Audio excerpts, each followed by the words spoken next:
Welcome to Kick the Cool, the review show that kicks the cool to the curb. I'm Big Sister Shishi. And I am your big little brother, Tone. And I'm your little brother, Wopsle. Awesome. Number 5? Number 5. Episode 5. Woo. We're pros. Snow Day episode. Snow Day episode.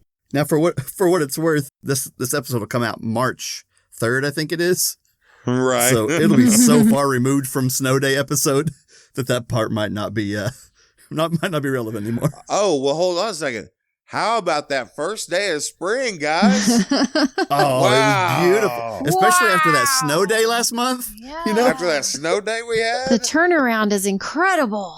I know. It's like, that first day, it's not necessarily the first official day of spring, but that first day where you roll down your windows and the other guy, he's got his windows down and he's blaring AC/DC and you're just like driving around. Everybody's got their tops open. Everybody's got their windows down. And you're like, dude, it's like really nice today. It just feels like spring.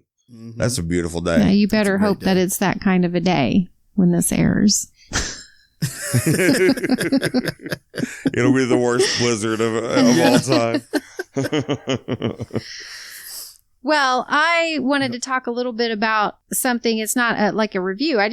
But I took a personality profile for work and our whole team did it.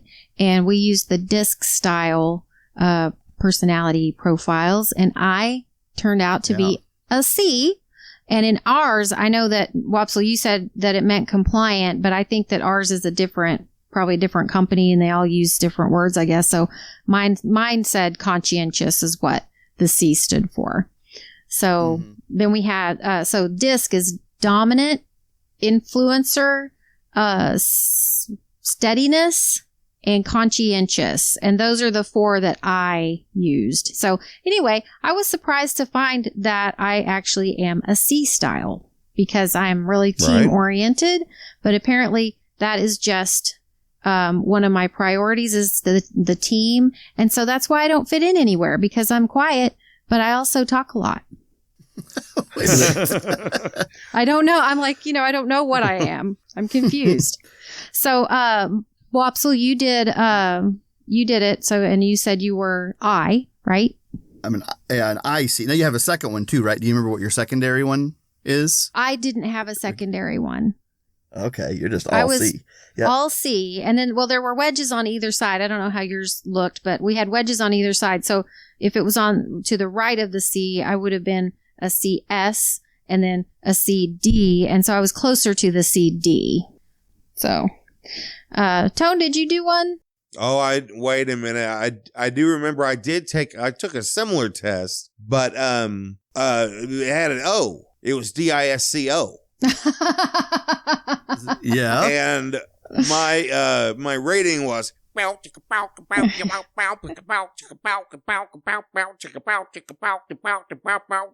was what I got on that test. Move yourself to dance.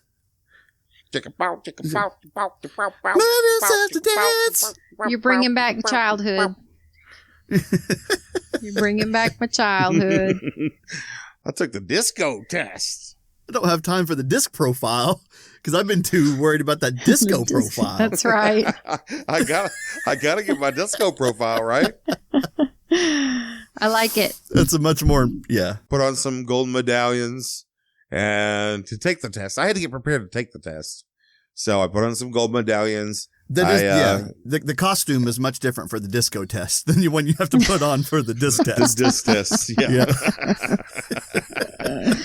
I like it. I'm so glad that I brought it up. So glad. Me too. Okay, so Tone, I think you're going to be the first with a review today. So, do you have something really cool and awesome? So what I'm going to review today. Oh, I've got a couple of big bullets in the chamber. Today I'm going to go with gross food. Oh. Okay. Gross food. I'm ready. I'm ready too. How interesting. Gross food, not the good stuff. We're talking about that. This is Gross highly subjective. Highly subjective. Oh, yeah. Oh, yeah. Well, just tell me a little bit, Wopsle. What do you think about gross food? Well, it's interesting. I think just last night, we were cooking some broccoli, and I said to Amy, I said, I don't know why almost all food that's good for you, number one, tastes bad, and number two, smells like farts. Yep. 100% of them smell like farts. Mm-hmm. But they're good for you. And so I do not like bad food. My body does, my soul does, my heart does, but my mouth doesn't, and it usually wins out. So, boy, I'm not a fan of gross foods. I was always the pickiest out of us when it came to food, yeah. and I still hold on to that. So, not a fan of bad food. Now, what's great is there was one time where you thought it was gross food because we put food coloring in the macaroni and cheese. Oh, I remember that. Yeah, not just the mac and cheese. We also had like I guess it was green mac and cheese and blue cottage cheese. Cottage cheese. Oh, okay. The blue cottage cheese was hard to eat. It was so hard to eat. Right. Yes. Well, Wassel didn't like the green macaroni and cheese at all. He would not eat that. Nope. No, of course not. Mom came home and was like, "Hey guys, how about y'all tell me what the heck you think you're doing right now?" Just having a little fun. That's all. Here's the thing. You guys really didn't prank me all that much growing up, but I was always on the lookout for some kind of prank. But it never came. For no reason. Yeah. You know what? My kids are the same way. It's like I never prank them. Well, sometimes, but not a lot. And yet they're always like so watchful, like little animals in the forest. Yeah. Watching for danger. Totally. Watching for danger. Yes. Shishi, what do you think about gross food? Well, top on my list is ranch dressing, and I'm going to get a lot of blowback for that because y'all fools love ranch dressing for some weird reason. It tastes like vomit. Okay. And it makes me want to vomit. So having said that, I don't think that the foods that I think are gross now, like my taste had changed, because I'm getting older. And I have made myself eat the gross food because it is good for me. And so now I mostly like the gross food. So nice. I still can't eat olives. Still, I'm not going to touch avocados or guacamole. Another thing I'm going to get blowback for. I know it.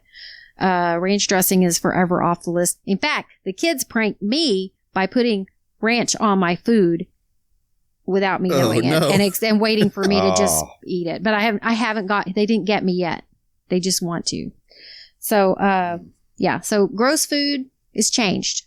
So, but I still don't like it because now what's gross has changed. So does that make sense? Yeah, I think I'm right there with you that basically what I found out for growing up in the small town that we grew up in, we mentioned on a previous episode that the only place to eat in town, the only fast food for a 40 mile radius was Sonic. And so we ate a lot of Sonic growing up. And it was about probably 3 or 4 months ago, I went to Sonic and I hadn't been there in a while. And I got me a nice hamburger and a cheeseburger, and it did not hit the spot at all. So I thought, okay, I don't know. They didn't make it right. It just was flavorless. And then I went again a couple of weeks later and it was flavorless again. And this happened to me 3 different times. And during that time, I ate some broccoli and cauliflower mix with drizzled, what do you drizzle it in? No, in just olive oil. Just drizzled in olive oil and with Italian seasoning on it. And with grilled chicken cut up in there, and it was by far the most delicious thing I've ever eaten in my life. So yeah, what's gross has changed for me. What's gross now is Long John Silver's. What's gross now is a burger. What's gross now is I'm starting to lose my thing for pizza. Now I will say, if you put lasagna in front of me, you're probably going to get your hand bit, but better watch out. Right. Pizza has also been getting gross for me for quite a while now, and I'm still eating it. It's starting to get gross, but it has been starting to get gross for about 3 years. Right. But I'm never going to stop eating it. No, I think you'll hit a point. I think you're going to hit a point where you're going to go, man, I really tried. Like, I thought pizza would come back around, but nope, it didn't. Hey, Tom, do you remember when we were kids, what we always got on our Sonic burgers? Like, how did we dress them? Do you remember? Every single time, unless there was some sort of a horrible catastrophe mix-up, my burger has mayonnaise pickles only. Mayonnaise pickles only. Yeah. It's the only way. Yeah. Would you like that still today? I don't think I would. I kind of fell out of favor with the mayonnaise. Oh, okay. That's still what I have. Yeah. That's the only way I order it. That's funny to me. I added vegetables to mine, y'all. Okay. I added lettuce. I gotta admit, I feel like an AA guy. Like, okay, I added lettuce. I gotta admit it. Lots of places I prefer lettuce, but still not Sonic. It just comes out of my mouth before I even realize what I've ordered. That's right. Mayonnaise and pickles only. Yeah. You wake up like from a fugue state. You're like, oh, I'm at Sonic. Oh man. And the burger's already on its way. I know what I ordered. Yeah, exactly. The panic order. Yeah. Oh, every time I've ever ordered anything on any menu in my life, it was a panic order. The panic order is so real, y'all. Out. But I have a thing that I have to do, that a little game I've made with myself, where we're getting a little off topic, but I'll just throw this out there. A little game I've made with myself that makes me feel better about the panic ordering is that I pick something and I say, okay, and I know for a fact the thing that I just picked, I am not going to purchase. I'm going to switch it randomly at the last second and get something I didn't know I was going to get. Yeah. Yeah. Your brain just for some reason that helps has me. to be faced with this horrible choice of burger with cheese, burger without cheese, or chicken strips. How could you choose? Or if we're at a sit-down restaurant and we're going around the table, I'll pick what I have, and then if you order something different, well, oh man. Yeah. It's panic order time. Yeah.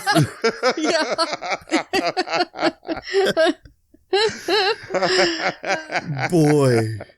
I know we want to talk about gross food, but all I can think about is that panic order right now, and I'm sweating. Right.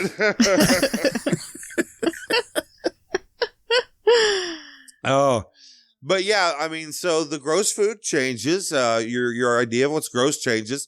So Sherry, Shishi, what is the grossest food? Is it ranch dressing? Is that the pinnacle? Because I've made such a big deal of it over my lifetime, yes, I'm going to choose ranch. Okay. Friggin' ranch. What do you choose there, Wopsle?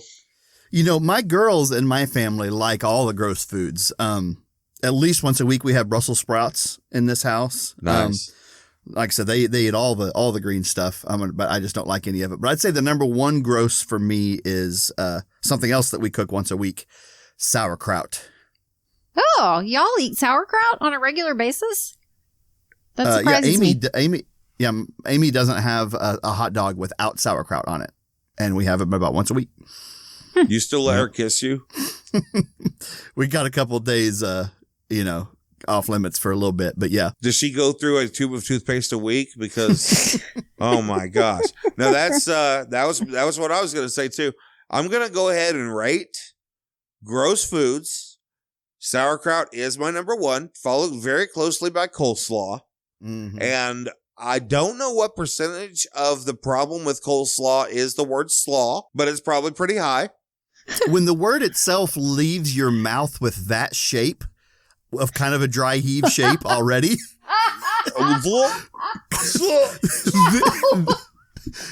It's not a good start.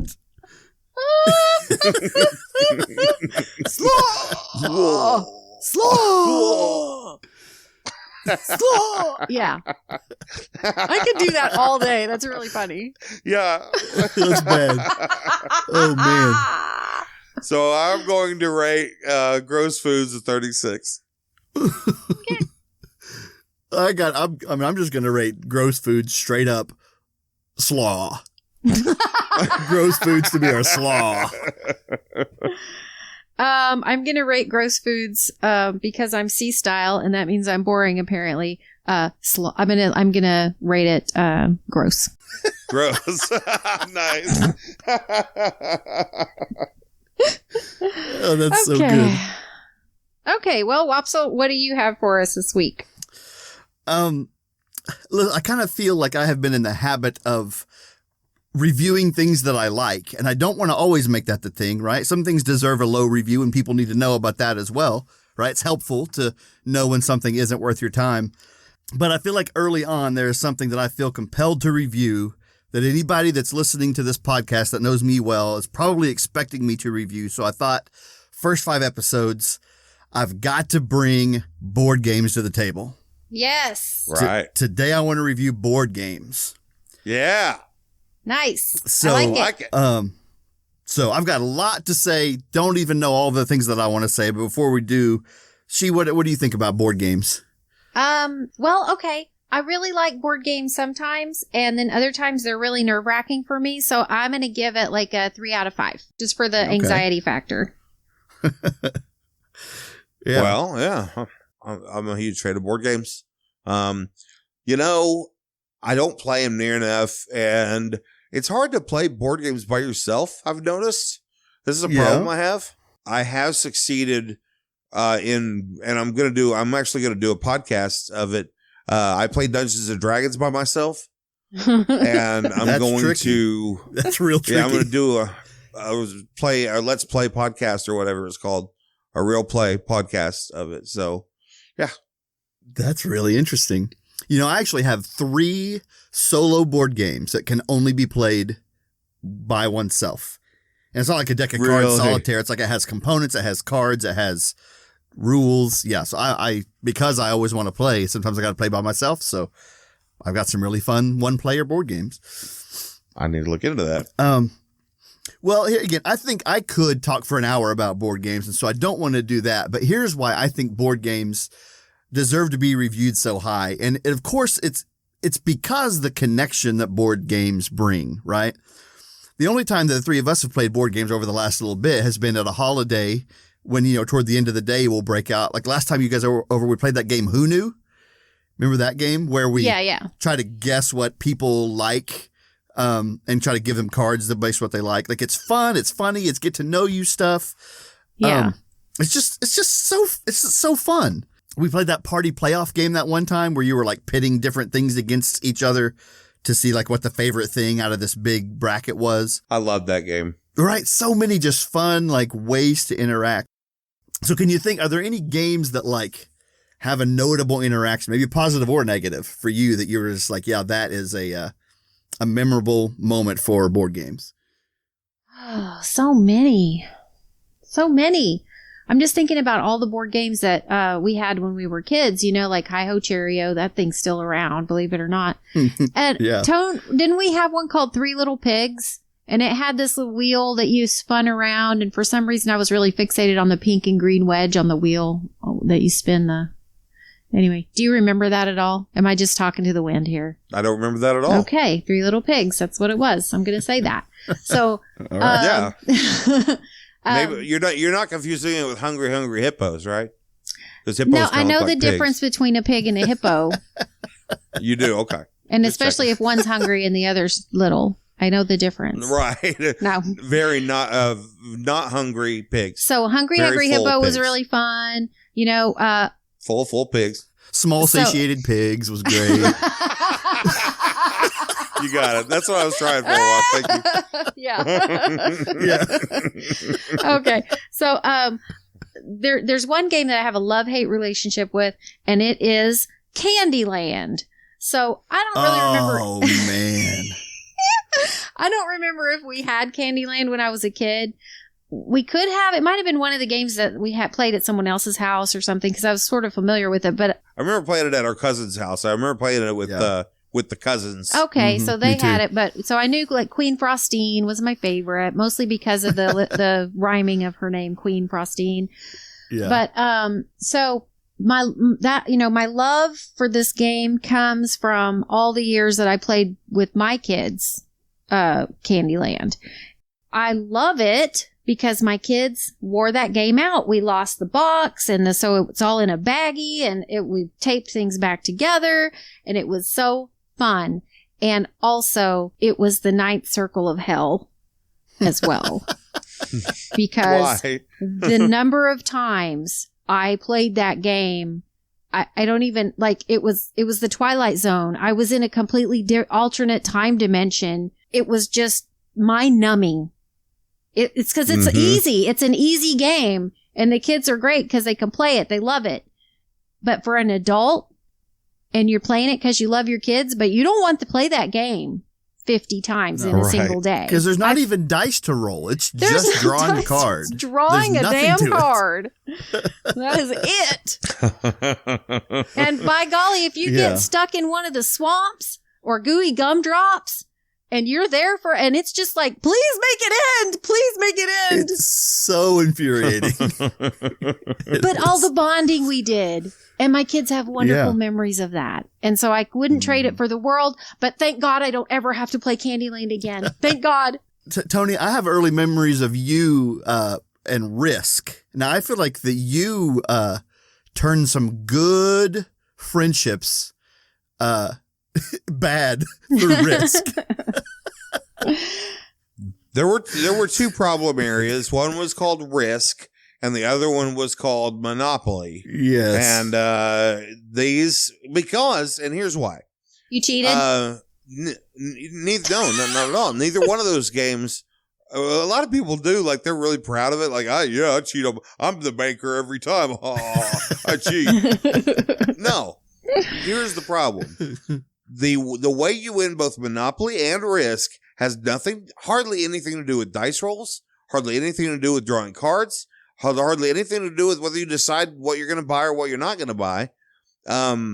What you do is you buy everything on the board that you can until you run out of money, and then you swindle someone out of so you get as many sets as you can get without giving anything up. So the word swindle. It really is swindling. Yeah, you hit the nail on the head. Oh, that's so funny. And the same with Risk. You say, hey, Jake, me and you are going to have an alliance against Wopsle. And then, but I'm not going to tell you when it ends. And so guess what? Whenever I am ready, okay, we don't have an alliance anymore. I'm attacking you. So another swindle. Yeah. Well, so that's why I'm a good swindler, I guess. I didn't realize that. I remember, Tone, you would specifically say, hey, we got an alliance here with a 2-turn. You got to give a 2-turn warning before you break the alliance. And then you would break it. And the other person would say, what about that 2-turn warning? And you were like, hey, man, it's war. Like, you would just break it. Which, you're right, it's within the rules. It's good swindling. But it does not make friends very... I don't remember doing that. I feel like I would honor the 2-turn, but I guess I didn't. I believe you. And I'd like to apologize to everyone. I'm not a competitive person at all, but something in those games used to come out in me, and I don't think I have that in me anymore. Life tends to beat out some of the competition in you, as you get older, and I think I don't have a lot of that competition left in me. So I would probably play Monopoly and Risk a lot differently today. I would probably go, oh darn, I rolled bad. See you guys later. Thanks for the game. We should play Risk sometime. I'd really like to play Risk with you. That sounds fun. Ooh. Yeah. Because I will kick you. They didn't name it that for nothing. You play with me. Yeah. You play with me, you're taking a risk. What are you risking? You're risking a risk. You're risking your friendships and your relationships. Like you're putting it all on the line. But really, if you have if you have a personality like that, it's true of any board game. So. Yeah, no, you're right. Yeah. So my board game personality has changed as I've gotten older. No matter what board game I'm playing, I kind of take like a dungeon master role. Like I don't win very often anymore because I'm so focused on making sure everyone's having a good time. And if someone doesn't get, like if we're playing Catan and a couple of rolls go by and someone doesn't have what they need to build something, well, that's not any fun for them. So I might make a trade that's not to my advantage to like involve them in the game a little bit more.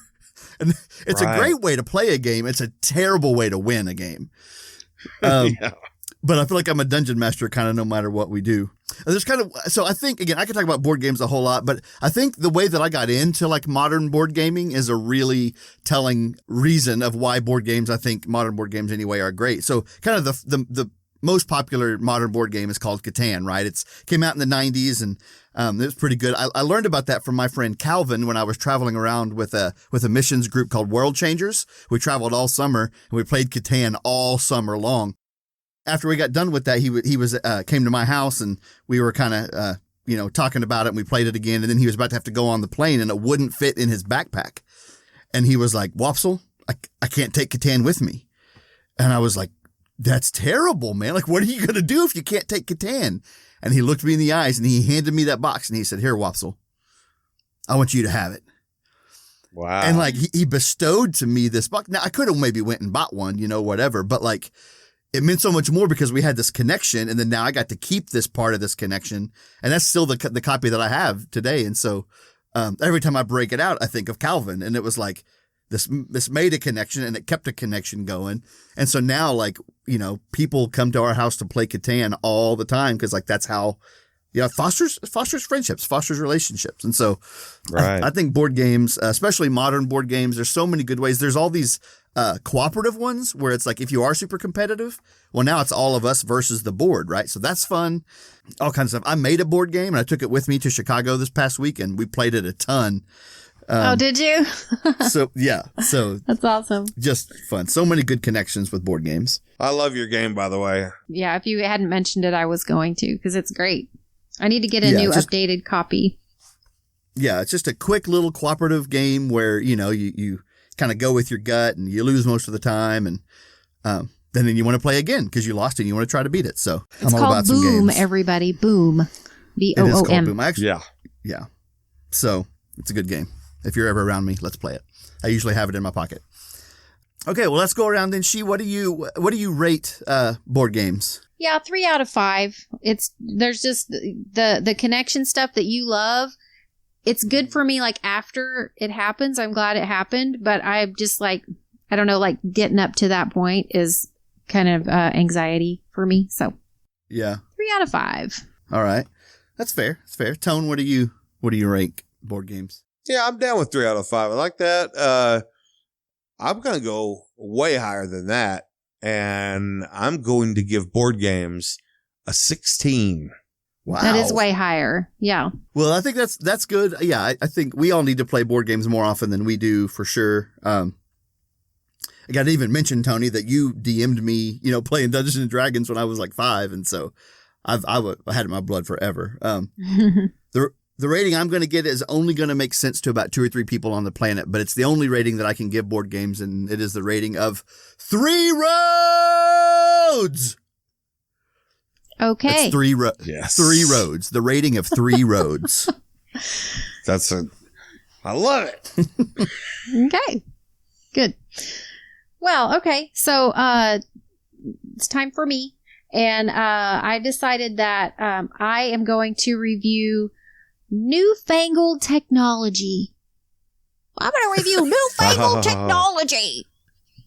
Yeah, Newfangled technology. Oh, Newfangled. It's a great word. Newfangled technology. So I'm suddenly in the Beverly Hillbillies. Do we have to talk like this the whole time? Yeah, you let's talk like have this. newfangled If your iPhone... Newfangled technology. If your Siri keeps asking you for... I don't know. I don't know. If your Apple iPad won't handshake with your whatever. Okay. We should have prepared. But, well, you know what? I think that we all have someone older than us. That it doesn't matter how old you get. There's always someone older that is worse at technology than you are. So that's kind of a good thing, right? Because we always have somebody that makes us feel better. It's true until the day that it's not. Right. Oh, no. And then that sucks. But that's a pyramid scheme for you. So you're at the top of the pyramid now. You're the one that sucks. So you lose everything. The one day you look around, there's no one left, and you are the oldest and most out of touch. But, so I've had several things recently that have kind of brought home that point to me that, I am getting older and there's new stuff and that I don't know a lot about. And, I'm busy. I got 2 jobs and a podcast and 3 kids, and I got no time to be reading up on the newest, phones. I don't care about phones that much. I know that makes me sound really old, but I don't care about the newest cell phone, whatever. Does it make a call? Can I play Merge Dragons on it? Sure. Okay, let's go. So, but recently my alarm clock broke, and I've had this alarm clock for several years, probably like 7 or 8 years. And so, I knew all the buttons in the dark. I didn't have to think about it. I never hit snooze on accident instead of turning the alarm off. It was perfect. And so, but it stopped working. So, I went to Walmart and I looked at their selection, and it wasn't great, but I chose one and I took it home, and I didn't sleep well. I hadn't been sleeping well, and I couldn't figure out why. And then I realized that the display was so bright. It was brighter than 1,000 suns. It was shining through my closed eyelids like lasers. And I didn't realize it because I sleep on my right side. And then I guess at some point I turn over and I got the lasers through my eyelids. So, but then I was like, well, what would a young person do? A young person would just use their phone as their alarm clock. They wouldn't have even gone to Walmart and tried to choose a good alarm clock. They wouldn't have. Right. But I just can't trust it. I can't trust my phone. What is that? Is that because I'm old now? I don't like it. I don't want to trust this thing. How do I know that it's going to go off in the morning? I don't know.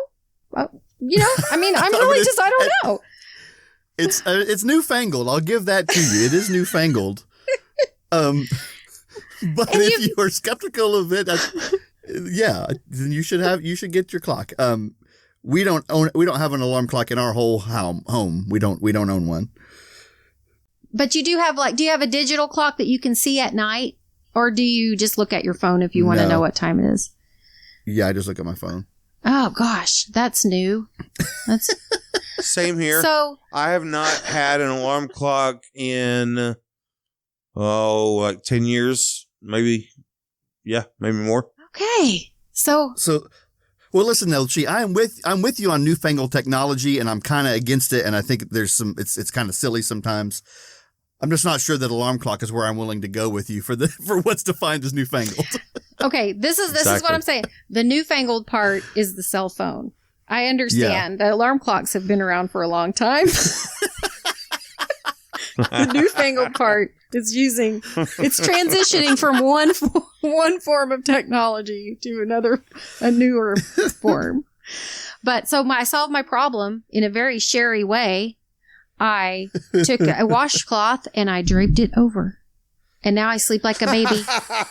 And if I want to know what time it is, I lift the washcloth. And I look at the time. Is the washcloth wet? Please tell me it's wet. No. Dang. No. Get in your bathtub.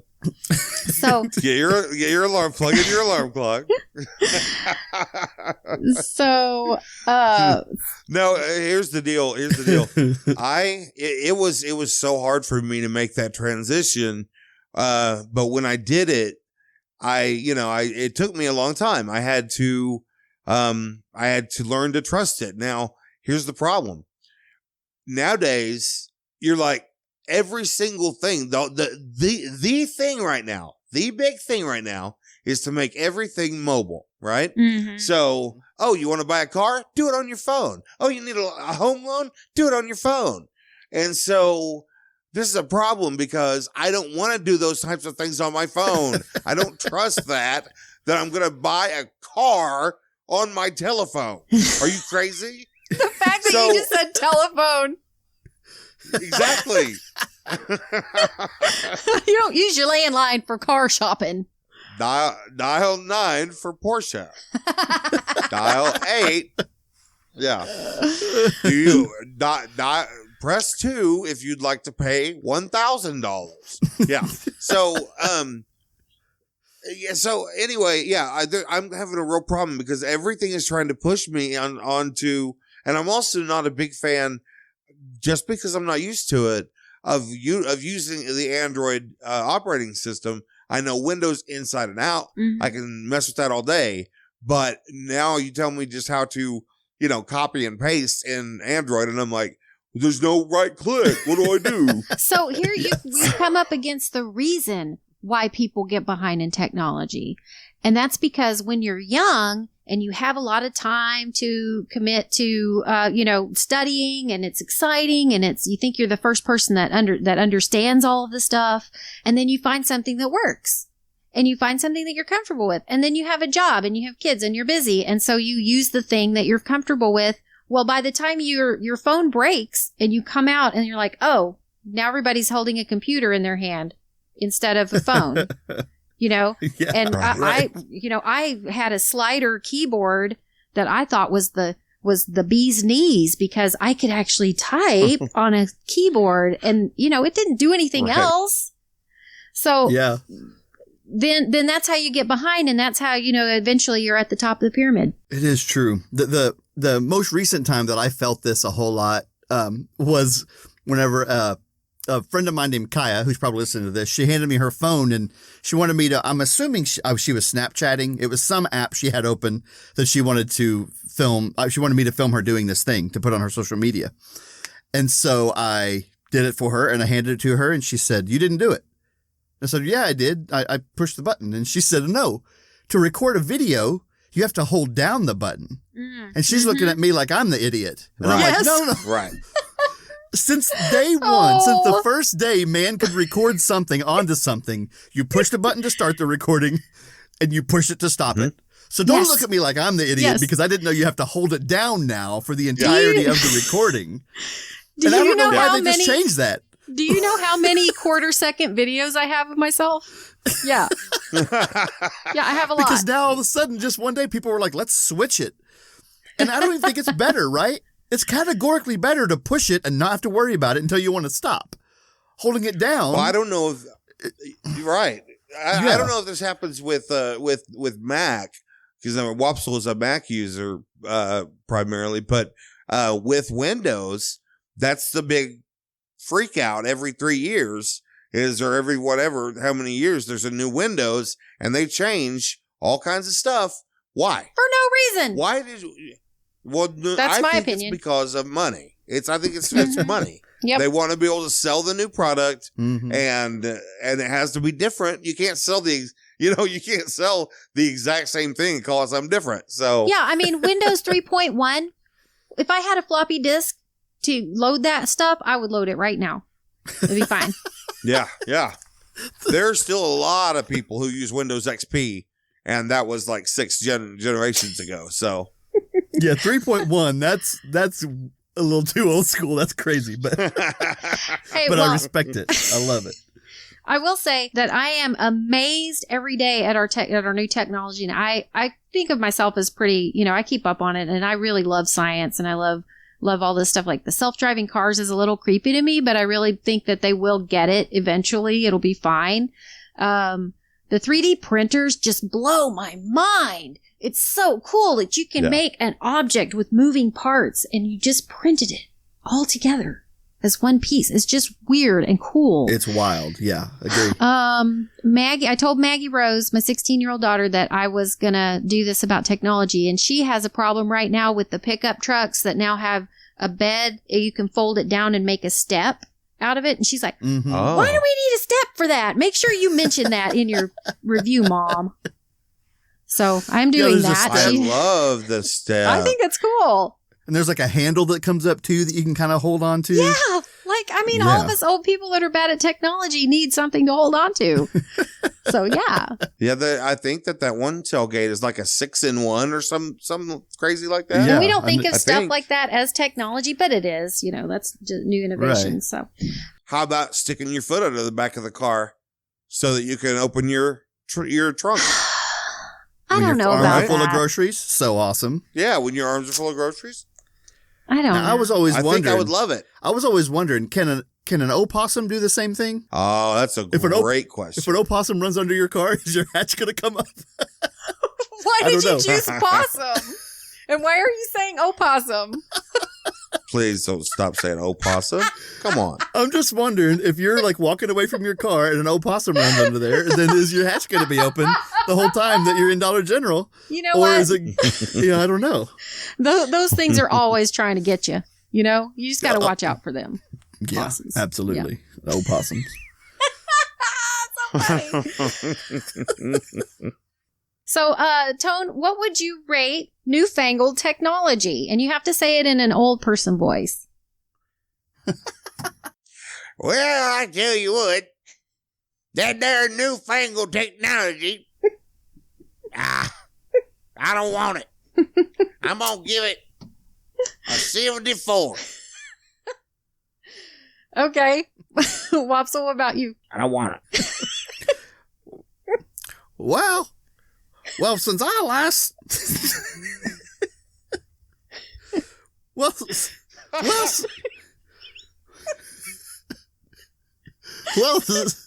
all this newfangled technology, I say 15. Like 18, 15.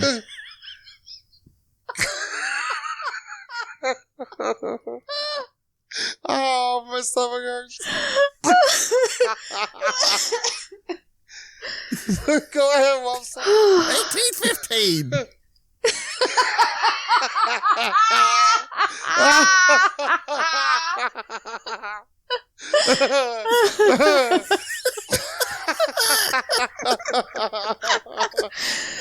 Oh, I can't do mine now. Oh my gosh.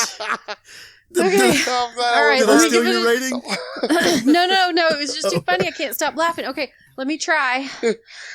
Okay, let me put my teeth in.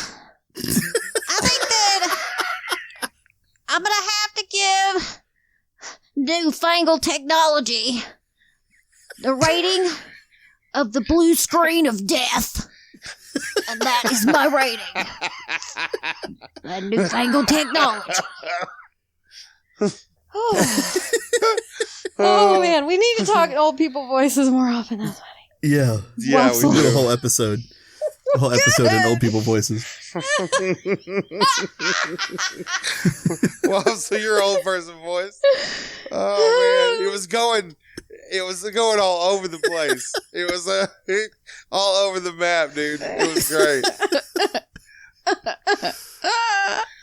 That is how I do. That is how I do impressions. It's always all over the map. So you're just gonna have to hold on when I get going. Oh my gosh, that was so worth it. My face hurts. Oh, my face. Okay, well, that's going to do it for us today at Kick the Cool. And we want to invite you to send in your review suggestions, and we will do our very best to give you an honest and helpful review, as all of our reviews are honest and helpful. And just send those to reviews@kick.cool. And go get our podcast anywhere you get your podcasts. We're everywhere. Tone, you got something to say? Okay, so here's what I need you to do. And I'm very serious about this, guys. Everyone listening, just do this one thing. Go to our website, go to the link on the right-hand side of the page that says Bugs, the band Bugs out of Australia. And I want you to go to their Facebook page and like it. Let's get everybody over there. I want to blow Bugs' minds. And the reason is because they agreed to let us use our theme song, use their song Reviews as our theme song. So let's make it a really just blow their minds. Go like their page. Yeah, go like them. And to me, Bugs kind of evokes like that early 2000s pop punk kind of stuff. So if you like that kind of music, you should listen to all their music because it's all really good. Even if you don't like it, we'll go like them on Facebook because that would be cool. That would be cool. Wait, I feel like this is just our 5th episode, but we've received so much feedback from people that are listening to what we're doing and having a fun time with us. And so we so appreciate that. I wanted to highlight too, my friend Adam told me, this was his review of us, is he said it made the 40 minutes on the treadmill fly by. So if you're listening to us working out it makes the workout go quicker. I think that is pretty good too. And then I love the review recently from our Aunt Vicky. She told us that she was laughing so hard that her husband thought that she had lost her mind. And so I love the idea that our podcast is somehow making people appear as though they lost their minds. I think that is really good. So if you're having a good time, if you want to get in touch with us, we would love to hear you either on your Facebook or you can email us at reviews@kick.cool. And we'd love to know how you're enjoying our show. We are just having such a great time with this. Really, it's surprising the response and how fun it has been. And I just hope we can continue forever and ever and ever. So I guess that's it for us today. So just come on back in 2 weeks and we'll give you some more reviews you didn't know you needed. Love you. Bye. Love you. Bye. Love you. Love you. Bye. Let me put my teeth in. I'll get you, my pretty people. I love you. I just want to pinch your cheeks. I love you so much.